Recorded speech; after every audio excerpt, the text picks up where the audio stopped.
So last week I read you the story Prison is Hell, and it was the first time I'd read a story by the author Sam Marduk, and I'll tell you I was instantly hooked on his stories.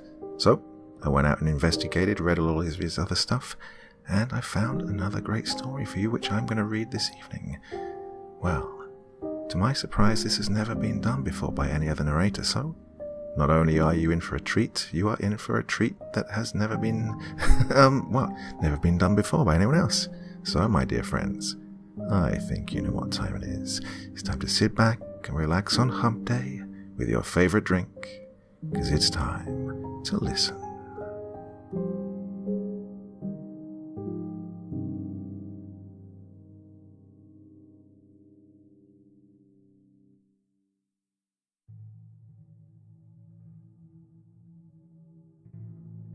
I work in the South Pole.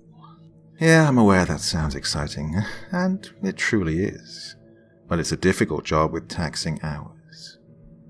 We were sent to the middle of Antarctica, with 1,000 miles of snow and ice on all sides. We worked a solid 7 to 5, and, with a lack of recreation, we typically do 18-hour days. However, we do have slow satellite Wi-Fi, which is what keeps me sane during the long days. Regardless, all this wasn't the problem. The problem was the sheer atmosphere of oppression. The whole place just didn't feel right. Most of the facility is subterranean, with covered heaters atop the roof and an entrance into a cement stairwell. The bunker is what you'd expect. A grey, concrete square with men and women's bunking areas, and a few couples' rooms. A large bathroom facility with shower and toilet stalls, plus 3 labs and a fully stocked cafeteria, all with no windows. There was also a medical bay, and 2 rooms with couches, for therapy. After the double section entrance was the rec room. It had a pool table and bar. The wall was knotty pinewood paneling, like from the 70s. The rooms were all attached by a long, dingy hallway, including 2 offices with desks and chairs. I spent most of my time there. Atop the station was an observation deck, reachable with a ladder, with windows where we could see and hear the outdoors. But we usually only went up to smoke, since it was nearly always as cold as the outside. The whole place was poorly lit. Fluorescent lights and a few lamps in corners. But overall, it looked like a dingy green underground cement hell. Outside is exactly what you would expect from Antarctica. Snow for hundreds of miles in all directions. If you have a fear of open water, it feels like that, except you have to walk in it. I was a little surprised as to why they invited so many on this particular expedition. There were 12 of us in total. Usually 6 would suffice. All professionals in our fields. However, the range of work each of us did was surprising. Typically, it would be a singular field of study to accomplish a common goal. But on this expedition there were several different professions. The first was an older, Finnish gentleman, a medical doctor, who was skilled in healing injuries in frozen climates. The next was a physicist who really was as surprised as us to be in the South Pole, for their work is often theoretical, and when in practice requires a team in and of itself. The next 2 were a British husband and wife team, both geologists. There were 3 men in their 30s for maintenance and driving, specialized in sub-zero conditions and masters in any repair field. Also, there was a biologist, a young black lady who wore her hair in a bun and kept her lab coat on at all times inside. She was all work and no fun. Then, there were even 2 therapists. Yes, 2 therapists. The first is what you'd expect. A middle-aged lady with blonde bangs and a clipboard, always wearing a warm smile. The other, well, he was a tall, lanky fellow. He was gaunt and his hair was jet black. Honestly, I had no idea why he would be a therapist. I myself was intimidated to even say hello to him. I never saw anyone join him in therapy unless he specifically asked them. I usually tried to avoid him. There was another man who, I assumed, was a cook, until I saw we had to make our own meals. He was an odd, mousy-looking fellow. He didn't speak to anyone, and when I tried, he would simply ignore me. I maintained that he would be my favorite person on this expedition, since he kept 100% to himself. Me? I was the chaplain. Yeah, I know what you're thinking. There are half a dozen professionals here, so why do they need a chaplain? Well, I didn't think it made sense, but when I was contacted by the organization funding the trip, I didn't argue. They were offering a lot of money, and in my line of work that is a rarity. The expedition was to be 6 months, and we were to each conduct specific experiments. I don't know what the others were assigned, but I was to journal on the religious implications of the expedition and provide any counsel for all the other participants on the trip, of any sect or faith. The counsel assignment I didn't have a problem with, but the journaling? That's the kind of thing college freshmen journal on in Theology 101. Either way, I was getting paid, so I sucked it up and spent the rest of my free time downloading movies and games to pass the long hours in between counseling. Surprisingly, a lot of people came to me for religious discussion.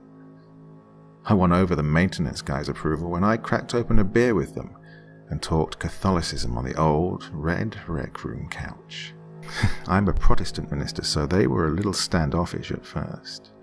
We became fast friends, and even though I couldn't bless them or give confession, I think it helped ease stress to feel like they could disclose matters of faith, as well as just have a fun conversation. Either way, I got along well with everyone after enough time. The physicist was a staunch atheist, so we played pranks on each other frequently.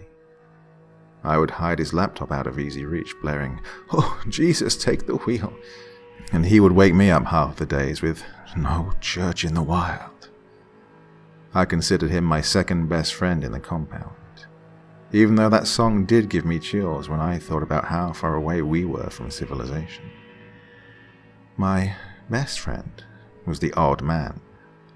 He was always in the rec room when I was, and he never spoke. He wore an orange hoodie and jeans indoors, and always seemed like he was drinking alone at the dimly lit makeshift bar. I thought nothing of it, since our schedules were all different, and I could absolutely condone drinking yourself senseless in a place like this. It was lonely most days. We did our own thing at our own stations, often eating lunch there. Frozen meals or MREs usually. I did spend quite some time talking with the doctor. He was a Buddhist, so we spent many mornings meditating in his medical station under the buzzing fluorescent lights. He said that the place gave him an odd feeling. It was hard to be centered here in this cement brick buried in the snow. It did get to me after a while. When I was alone and the lights were quiet, I swear I could hear whispering. After one particular incident, where I swore I heard clear words, I started wearing headphones. They helped quite a bit with filling my ears with noise and blocking out the outside world.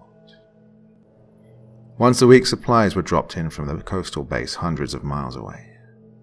We restocked the cigarettes, whiskey, and other non-essentials like food and water. I say that to point out whoever was paying for this was dropping serious money. I never met the main client. Rather, I was contacted through their representatives. Apparently the man funding it was very wealthy, very driven and very religious. He was highly invested in this expedition. He wanted a success, but no one knew his goal with this ordeal that he was funding. Also, once a week we would go out in the snow rover.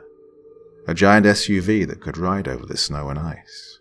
We would take samples of the ice and examine a previous dig site from the last crew. I could not imagine the crew that had come all the way out here to build the facility, but I bet they got paid crazy money. Some days, we would all just go to get out and see the sun. We couldn't leave during a blizzard, but most days only the necessary crew for the excavation would go. Whenever we went, we had to wear a harness attached by rope to the SUV to avoid slipping down the ice and being injured. We can only go once a week due to the outside conditions and distance to the dig site. I mention both of these to say that we were alone out here, and if a plane came Monday, then we had 7 days until it returned. Then was the first big shift. It was exactly 2 months in the base. The team who left that day were the geologists, the biologist, with one maintenance man to drive and man the harnesses. They left in good spirits and remained at the site for hours. However, they returned, shaken. They burst in the door while I was in the rec room with the therapist, and we immediately noticed the fear in their eyes. The lady geologist ran to the couple's room without saying a word. Her husband chased after, calling her name. We asked what had happened and noticed the biologist was crying. The other therapist entered the room like a ghost, and without a word he ushered her into his office and closed the door. The doctor burst in and boomed, "What the hell is going on?" "I don't know," said the first therapist. She was anxious, as was I. "Where's Jack?" the maintenance worker who drove the SUV. "Wait, where's the car?" I inquired, opening the door to the outside. I saw nothing but our flag, a long set of footprints and miles of ice gleaming in the sunlight. We sat for what felt like hours in the rec room. All of us who didn't go on the field expedition, that is. The others were in the tall therapist's office. Panicked voices could be heard behind the door. Finally, they all exited. The geologists went to their room without saying a word. The biologist sat in one of the empty folding chairs. The therapist stood behind her, hands on the back of her seat. She'd clearly been crying since she'd returned. "We got there ahead of schedule," she started, gathering her composure. "The dig site. We arrived at 0700 instead of 8, so we got to work early. At first, all was fine. Jack was in the SUV minding the harnesses. I was chiseling away at a small patch of ice when I heard the others call from below." We all looked at her, hanging on her every shaking word. She continued, "I slid down to the base of the hole, about 30 meters down, I think. They had struck a hard surface. We all dug together and pulled out a massive lockbox. Immediately we assumed it was left from the last dig, but the design, it was old. It looked like something from World War II. It was heavy and sealed shut. We tugged the rope to signal Jack, but there was no response. We started calling out for him, but he never called back. We couldn't see him from our vantage point, so after a solid 10 minutes of screaming, we made our way up the hill using our tools. We used an extra length of cord to pull the box up. It took all 3 of us, but we got it up. When we reached the top, Jack was nowhere to be found. We searched the perimeter for well over an hour, but without maximum visibility, we couldn't have seen him. We checked for holes in the ice and signs of footprints, but his earlier tracks never left the side of the SUV. We loaded the box in the back and kept searching. We noticed something then. Something we absolutely should have seen already. When we climbed atop the vehicle for a better vantage point, we saw a massive single message in the snow. "Run!" We looked at her in disbelief. The mutual feeling of sympathy and that I could have searched better people tend to have. She started tearing up again. We panicked. We drove away, but none of us can operate a vehicle designed for snow and ice. We crashed into a massive pothole about a mile south of here. We left the car and walked back. The find is still there, and Jack is somewhere in that deserted wasteland. After this, she broke down in sobs and left to the dorm. Jack hadn't answered a single radio call or even made an attempt at reaching us. The dig site was an hour's drive from our base, and we were thousands of miles from any other researchers. We were, essentially, powerless to do anything. First things first, said one of the other repairmen. We need to get our ride back. He suited up, then he and the other maintenance worker left on a snowmobile designed for short distance. Now, I don't know how they did it, but they managed to bring the SUV back safely in less than an hour.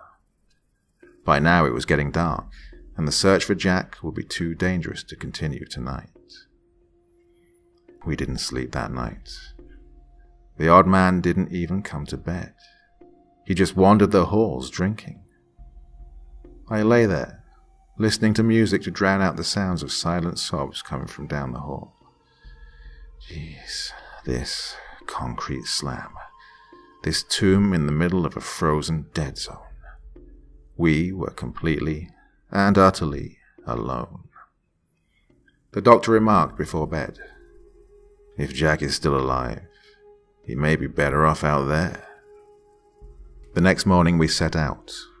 All of us, except the two therapists and the odd man, who I assumed was sleeping off a hangover. We dragged the locked box out of the vehicle and laid it in the rec room. We loaded up and decided to deal with opening it later. We searched the dig site and surrounding area until evening and turned up nothing. The message in the snow was nowhere to be found, and there had been no snowfall that night. We found no tracks, no signs, no body, no anything. We returned depressed and feeling responsible for our missing companion. When we returned, however, we were greeted by an odd sight. A jet. On the snow was a ski-fitted jet, and not like the crappy junk plane that had dropped us off. No, this was an expensive private jet. We entered the facility to the sounds of loud, booming laughter. A short, bald man with a white goatee sat in the rec room with the shrinks. He was smoking a cigar and wore a very nice suit. Two very large men in sunglasses stood on either side of the door. We were slightly stunned. Well, the man said in a hard southern drawl, turning to us, if it ain't the rest of the party. Who? I was cut short. Allow me to introduce myself. He stood, extending his ringed hand. Earl. Pleased to meet y'all, finally. We took turns, awkwardly, introducing ourselves, realizing this must be the guy in charge. He invited us into the cafeteria to have an official meeting. This was the second weird shift in the trip. He offered condolences in regards to Jack, and expressed that it was no one's fault that he went missing. As for that message in the snow, he said, lowering his voice, I would say this whole place tells you to run at some point. Don't let it get to you. He finally revealed his focus of the expedition, that we were to discover any signs of past visits man had ventured. He also expressed that he wanted to colonize the South Pole, but needed to know the psychological effects of living here. That's why he sent 2 mental health associates and a minister. He pointed at me saying this, making me feel exposed and awkward. He again thanked us and sent us to bed after the best steak dinner I've ever had prepared. This guy was serious. He flew in his personal chef to thank us for our work. The next morning, after a bacon and eggs breakfast, he took us into the tall therapist's office, one at a time to shoot the shit, as he so delicately put it. When it was my turn, he was very respectful, a gesture I appreciate when no one knows I'm a minister, but it feels forced at times when there is a pretense. "How are you, Reverend?" he asked softly. "Well," I replied, not sure how to answer that question in light of the past few days. "Glad to hear it." He smiled at the ground. "Son, I'm gonna level with you. You are the most important person here." "How's that?" I inquire, wondering if he's flattering me or not. "Well," he started, looking for the right words, "this trip is more for psychological research than anything." "What?" He cut me off. "We wanted a religious figure and at least 2 therapists to log the mental strain of living out here. We want to build a new civilization, but we've been testing different groups in small segments of time." "Why me?" It was the foremost of my many pressing questions. "Well," he said, smiling, "I'm a Methodist boy myself, but I picked you because of an article you wrote a while back.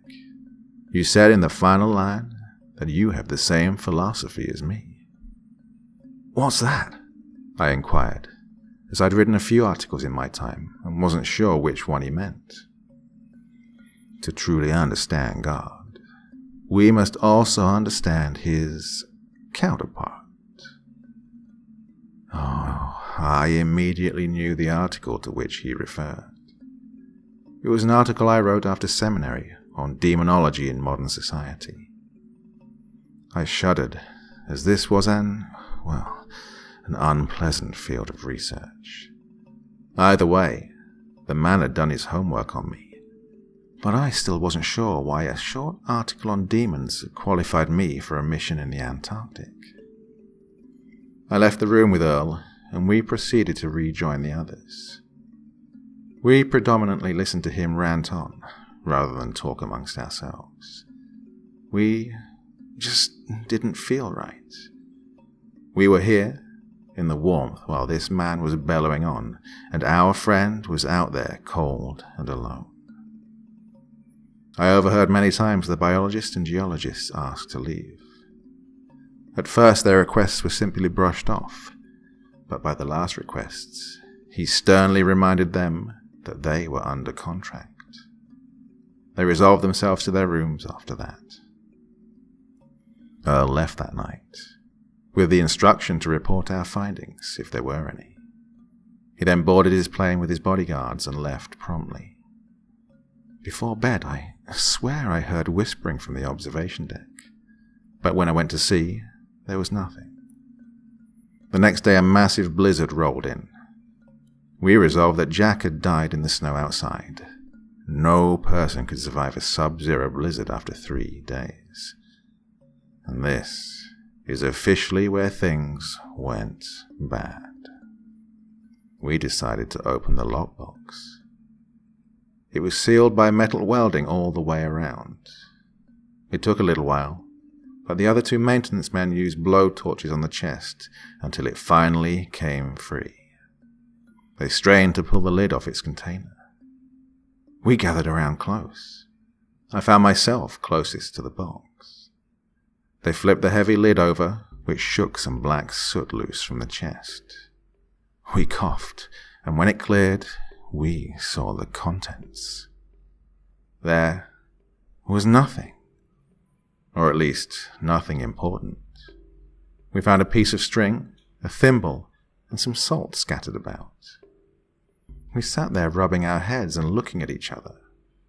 We discussed why this would be out there, in the ice, so many layers deep. We talked a little while, until I noticed the physicist leaving. He was as pale as a ghost, so I chased him to ask what the matter was. "Hey!" I shouted, as I caught up to him in the dorm. "You good?" He stood there, shaking his head. After a long pause, he responded, "No." "What is it?" I was curious as to why he was acting so strange out of nowhere. Meanwhile, I saw the other participants walk down the hall to the cafeteria. Only, I noticed that the man in the orange hoodie was nowhere to be seen. My thoughts were shaken when the physicist spoke up. "Did you see the word on the lid?" he asked quietly. "No." I was confused. I must have missed it. "Can you read Hebrew?" he asked, choking back tears, it sounded. "No," I replied. "I studied Greek. Wait, can you?" "Yeah, I'm Jewish, or I was. I can read well enough, Hebrew at least." His voice shook. "Oh, I wish I couldn't." "What did it say?" "Dibuk," he said as a tear rolled down his face. I'd never seen him like this before, and frankly, I was a little scared. "Oh, you can't buy into that." "No," he shouted, cutting me off. "You know as well as I do that this place is wrong.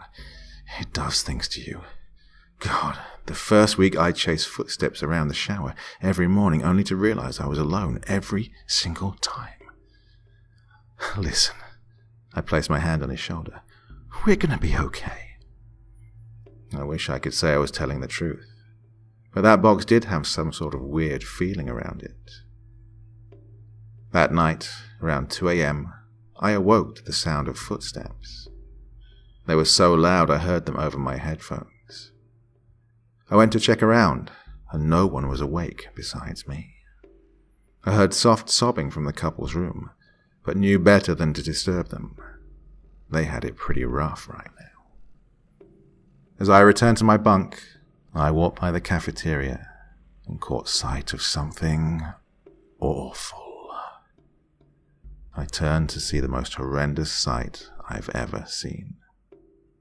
All the chairs and tables were scattered and flipped. Food was smeared all along the walls and ceilings, and utensils and appliances were scattered about.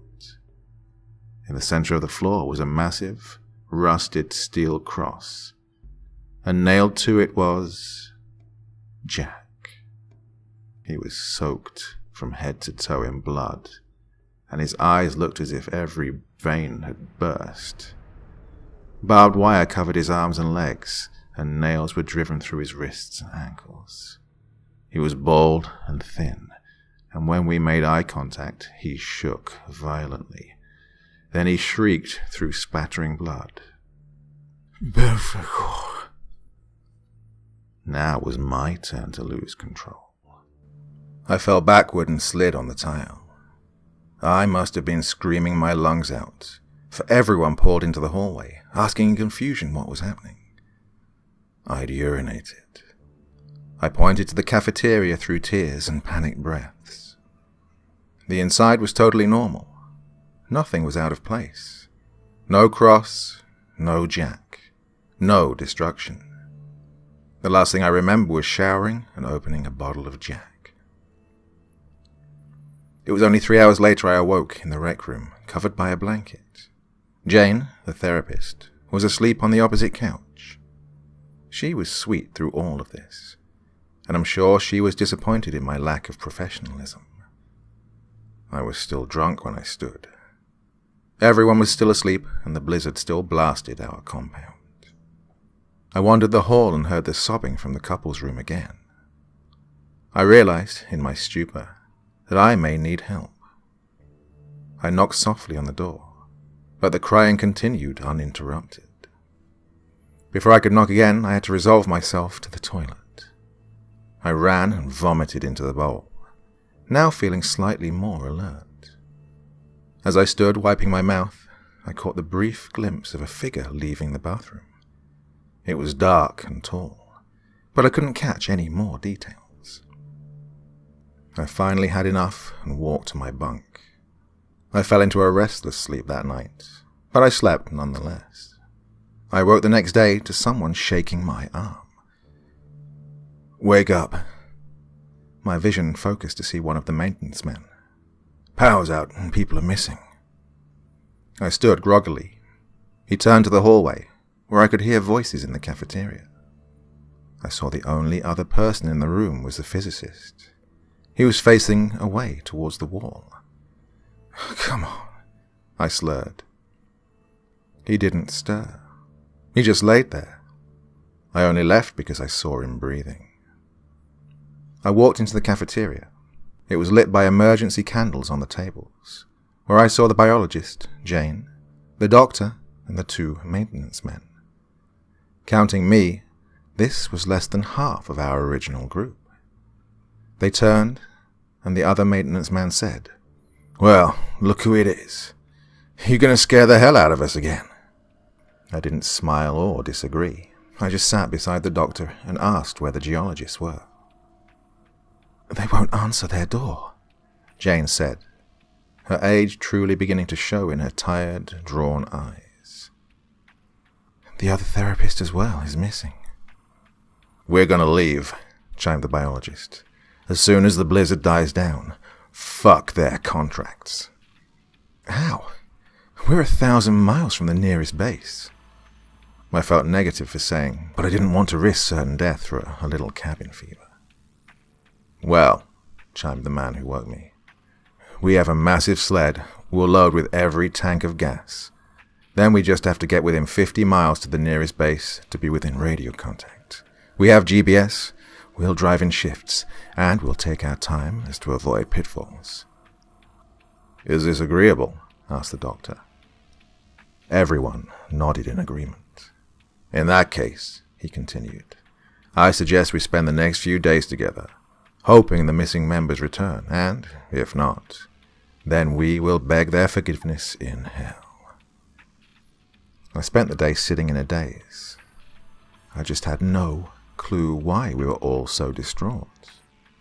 We all layered up in the dark and hunkered down. We made small talk in an attempt to fill the void. The dancing candlelight played tricks on our eyes, and the darkness was oppressive. The 6 of us sat there, just sitting, just waiting. Finally, around 1800 hours, 6 p.m., Jane suggested we check on the geologists. We stayed close down the hallway and heard the sobbing. It was softer, but still present. Jane knocked, waited, knocked again. Then she shouted she was coming in, but the door was locked. The maintenance man began pounding his fist and threatened to break in. He took out a kerning and picked out a key. It fit the door, and he slowly opened it to the bedroom. Inside was a nightmare. The first thing I noticed was the blood. It was everywhere. The walls, the bed, the ceiling, the floors.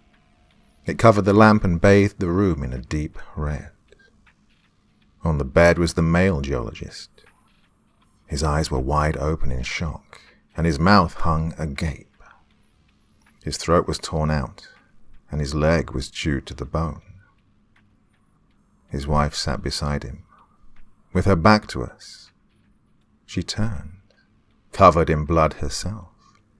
She was crying and chewing. She sputtered the bloody meat while sobbing. Her expression turned from sorrow to one of pure, unadulterated rage. She contorted her mouth to scream, but only a hoarse gargle and bits of flesh came out. The maintenance worker closed the door, and we all panicked in unison. "Get the door," the doctor shouted. We followed him to the kitchen and pulled tables in front of the door. We piled enough furniture to board that animal in her cage. We returned to the rec room. Everyone was crying, and Jane was in the fetal position, shaking uncontrollably. "Oh, we leave tomorrow," huffed the doctor in between shudders. The blizzard still raged outside. I swear, at the times the wind was so loud, I felt like it was mocking me. I must have fallen asleep at some point, because a massive blast woke me up. I looked up to see others jumping to their feet. We got ourselves to the ladder and climbed to the observation deck. Outside, we saw blackness expanding, all except for a large patch of light a few meters away. Through the whiteout conditions, we could make out fire. The SUV was in flames, gas tanks stacked around it. Atop the flames was a person. Upon closer inspection, I could see it was naked and dancing. Oh, God! The biologist lifted her hand to her mouth. Jane? It was Jane. She was naked and being burned by the flames. Her howls echoed through the dark storm. We watched as the fire consumed her body. She shrieked and screeched until she finally fell, remaining silent forever. We walked downstairs, feeling hopeless. We sat in the dark of the rec room, and no one spoke until morning. The physicist was still in bed. He was trying to ignore everything, but at this point I knew he was too far gone. The footsteps were loud in the unoccupied rooms, but at this point I had given up. If I was to die here, then so be it. We huddled in blankets and coats against the wall. We sat and we cried. The candle in front of our feet was the only light source. I closed my eyes tight, so not to see the dark shadow pacing the room in front of us. The next morning, the power returned. The lights were flickering, and we stood slowly in the dim, intermittent glow. I heard music playing in the showers. We all walked together and looked inside. Within was the song, Jesus Take the Wheel, being played on loop from an MP3 player. We walked into the dull grey room and saw the physicist naked, sitting on the floor in front of the iPod player. Blood appeared to be running into the drain beneath him. He slowly turned his head to me. He held up his left hand to his lips and hissed a long shh. With the other hand he lifted his bloodied, mutilated genitals. He closed his eyes and smiled a large, toothy smile. He whispered behind closed teeth, I like this song now. Oh, God, said the doctor. He slowly approached the bloodied man, attempting to keep him calm. He continued, It's okay, boy. I'm here to help. The physicist snickered again, eyes still closed and teeth still bared in a snarling grin. As the doctor got close, the man shrieked with inhuman volume and sprang forward. He tackled the doctor to the ground and sunk teeth deep into the old man's jugular. Blood ran down both the doctor's neck and the physicist's teeth. He stood, turning his violent intent at us. The doctor sputtered blood and choked for air. As the brooding man crouched to leap, a loud bang filled our ears. I fell to the ground in agony. The screeching in my eardrums was unbearable. Finally it cleared, and I saw the physicist now laying dead in a pool of his own blood. In his head was a circular wound that bore all the way through his skull. One of the maintenance workers was holding a smoking pistol. We were 4 now. Me, the biologist, and the other 2 maintenance workers. The rest were now all missing or dead. Although the power was on, the satellite was down, thus ruining our chances for radio and Wi-Fi. We all paced and cried and panicked for hours, until finally one of the maintenance men spoke up. Our only chance at survival is to fix that dish. We looked at him, and silently we knew that he spoke the truth. The outside was still completely whited out from the amount of snow and wind. I'll go, spoke up the other man. We'll go together, said the first. The biologist and I knew we could not argue. We watched them in their coats leave into the unforgiving blizzard. We waited for what seemed like hours, searching for radio signals and Wi-Fi. Finally, it came back. We smiled for the first time in a while and prepared for the men's return. We sat and waited. And waited. And waited. We didn't say anything, but we knew. We knew we were the last. She fell asleep in my lap after we cried ourselves tired. Before I closed my eyes, I swear I heard the giggles of a child. I awoke sometime later. I was utterly alone. I yelled for the biologist. I searched each and every room until I found the last thing I wanted to find. I found her in the observatory. She'd written a lovely note about wanting to see the outside world before she died. In her arm was an empty syringe that, I guess, is what she had used to end her life. Her eyes were blank, staring into oblivion. I left her to her peace.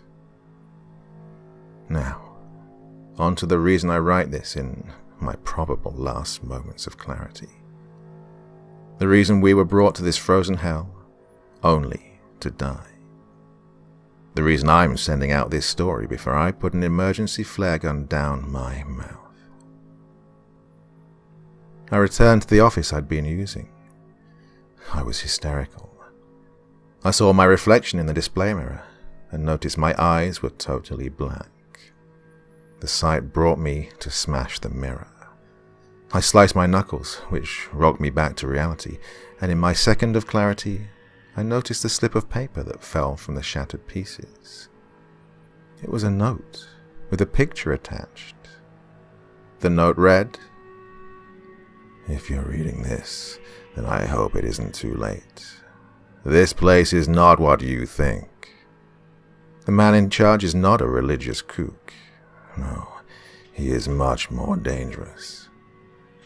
By now you may have found that undiscovered lockbox. In it you found some trinkets to spook you. There's probably a minister with you to comment on the materials as evil. This is their set and setting. That black dust that flew out? It wasn't dust, and it wasn't evil. God, these people don't want to colonize. Ever wonder why you're so far away from any other bases? This is a weapons testing facility. You have unknowingly been testing compounds for a private company. This particular compound is an untraceable psychosis-inducing strain of pathogen that is meant for world leaders. The concept is to have the enemy kill itself. If you've breathed the black dust, then it's too late. All you can do is attempt to get this message out. But do not trust the maintenance men, and do not trust the tall therapist. They are working for Earl. They will disappear without a trace shortly after his visit. They've logged your behaviors, so even if the blizzard, which is what I assume you're already in, subsides, you'll be found and killed if you escape. I'm so sorry. I lost my entire team. I wish you had never come. I'm sorry. Dave. The picture attached was what I assume was the previous team. In red ink, a man was circled and labeled me. In the picture was a mousy man in an orange hoodie and jeans.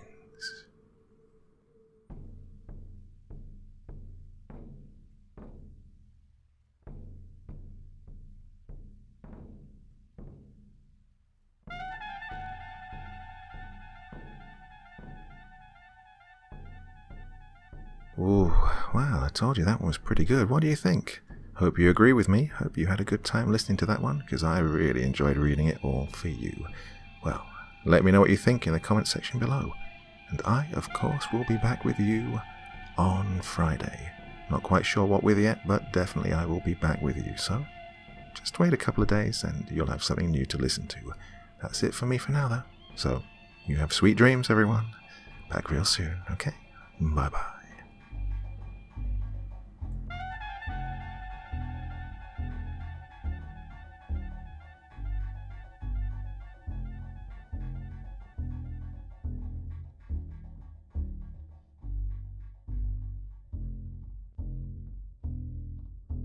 Thank you so much for choosing to spend your time listening to me. Now, if you enjoyed the Dr. Creeping experience, then come find me on Facebook. Come chat with me on Twitter. Listen to the background music and download it if you like on SoundCloud. Drop by the store, pick up a t-shirt. And, importantly, if you've got a story you'd like me to read, send it to Dr. Creeping's Vault, the subreddit I set up so that I could read your stories. Now, looking forward to seeing you all again real soon. So, come check me out, okay?